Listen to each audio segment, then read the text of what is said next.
Premièrement, c'est quand même assez drôle. Il y avait beaucoup de monde. Il y avait beaucoup plus de monde, je crois, que ce que les médias ont reporté dans. Je pense que TVA Nouvelles disait qu'il y avait 15 000 personnes environ. Je ne sais pas les chiffres que vous avez entendus. 15 000. Clairement, il y avait énormément plus de monde que 15 000 personnes. Je ne suis pas un spécialiste de foule. Il y avait bien du monde. L'atmosphère était très, très, très agréable, très bien, très pacifique. Les gens étaient passionnés par leur message, mais à ce que j'ai vu moi-même, j'étais là peut-être 20 minutes avant le début de la manifestation, puis j'ai quitté vers 4h30 là, avant les discours et tout ça. Aucun problème dans ce que j'ai vu, aucune montée en colère, aucune manifestation, aucun grébus, absolument rien. Tout était super bien contrôlé. Donc, félicitations à tout le monde qui ont participé là-dessus. Je sais qu'il y en a qui sont très émotifs envers la cause, mais ça s'est super bien passé. Présence policière, encore là, super bien. Il y avait énormément de policiers, mais il était en retrait. J'imagine, prêts à intervenir s'il y avait de quoi, mais ils ont eu très peu d'interaction avec les manifestants, donc c'était super bien. Euh, D'après ce que j'ai vu les chiffres changent, là, c'est sûr que 15 000 personnes, ça n'a pas de bon sens. Ça joue entre 60 à 110 000 participants qu'il y a eu à la manifestation. Mais comment tu peux te tromper? C'est ça que je trouve spécial. Il y en a qui parlent de 125 000, il y en a qui parlent de. L'écart, là, est bien trop grand, Ouais, hein? d'un bar comme de l'autre. Je ne sais pas parce que pour moi, là, tu es dans une vague de monde. Là. J'étais sur René Lévesque, j'ai sorti un peu de la foule je pense que c'était sur les marches là, de la cathédrale Notre-Dame, puis j'étais allé vérifier, j'ai pris des photos, j'ai filmé un peu la foule. Puis il y avait du monde. C'était un ruban à l'infini dans les deux directions de gens. C'était vraiment beau à voir. Mais là, de compter ça, je n'ai pas cette capacité-là. Il y a peut-être de l'informatique, il y a peut-être des gens qui sont spécialistes là-dedans. Je peux vous dire que j'ai déjà été, il y a bien des années, à un événement au Centre Air Canada à Toronto, qui tenait à l'époque, je pense, c'était à peu près 80 000 personnes. Puis j'avais à peu près le feeling que c'était comme ça. Maintenant, c'est un feeling, ça n'a aucune notion scientifique. Mais il y avait du monde. C'était pas 15 personnes, c'était pas 15 000, il y avait du monde. Donc, mais il faut garder en tête aussi que c'est juste un début, je crois, parce que dans le fond, il y avait encore les vacances, il y avait encore plein de choses qui se passent. C'était une belle journée, il faisait très chaud. Il y a beaucoup de gens qui ne se sont pas déplacés. Je pense que dans les semaines à venir, quand les effets du passeport, quand les gens vont se rendre compte qu'il y a certaines limitations envers leur famille, leurs enfants, tout ça, je pense que le mouvement va prendre de l'ampleur, va avoir plus de participants. Et la seule chose, corrigez-moi si je n'ai pas raison là-dessus, là, mais quand les hauts dirigeants regardent les manifestations, la seule chose qui leur dérange, c'est le nombre de participants. S'il y avait 15 000 personnes, c'est pas grave, on ne se casse pas la tête avec ça. 100 000, on commence à regarder. S'il y a 500 000 personnes dans la rue, là, ils vont commencer à porter attention. Donc, c'est pour ça qu'on a besoin d'avoir plus de gens. Et je veux aussi prendre une seconde pour complètement me dissocier des théories du complot. Comme j'ai mentionné la semaine passée, je suis doublement vacciné. Pour moi, c'est un choix personnel de te faire vacciner ou pas. C'est un peu comme toute autre intervention médicale, c'est ton choix personnel et tu dois avoir le droit d'exercer ce genre de décision-là sur ta vie toi-même.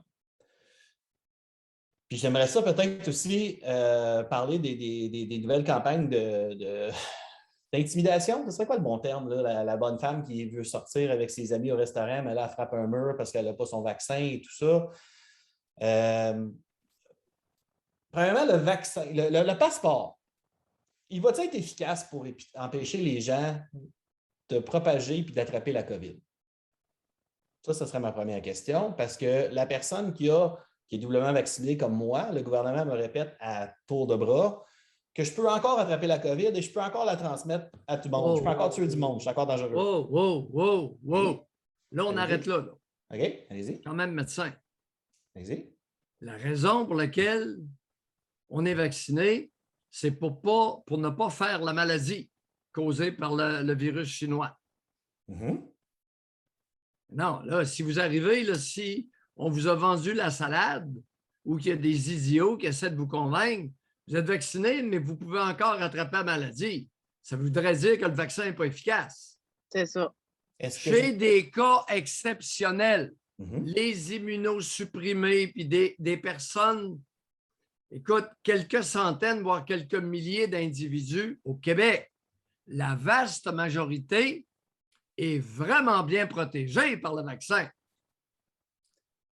Pourquoi que le gouvernement, dans ce cas-là, oblige les gens qui sont doublement vaccinés à encore porter un masque?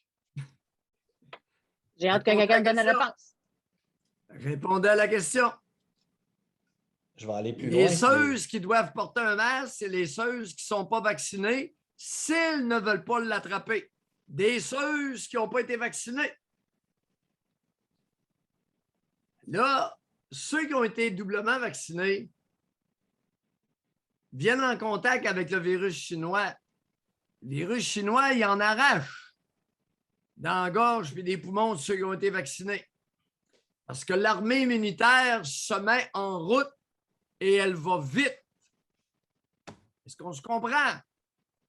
Moi, la seule chose que j'ai à dire là-dedans, c'est qu'il n'y a aucune. Je cherche sérieusement d'avoir une réponse intelligente de la position du gouvernement là-dessus, puis je ne la trouve pas. Bien, il n'y a pas seulement le gouvernement. Ce matin, il y a Denise Bombardier qui s'en va dire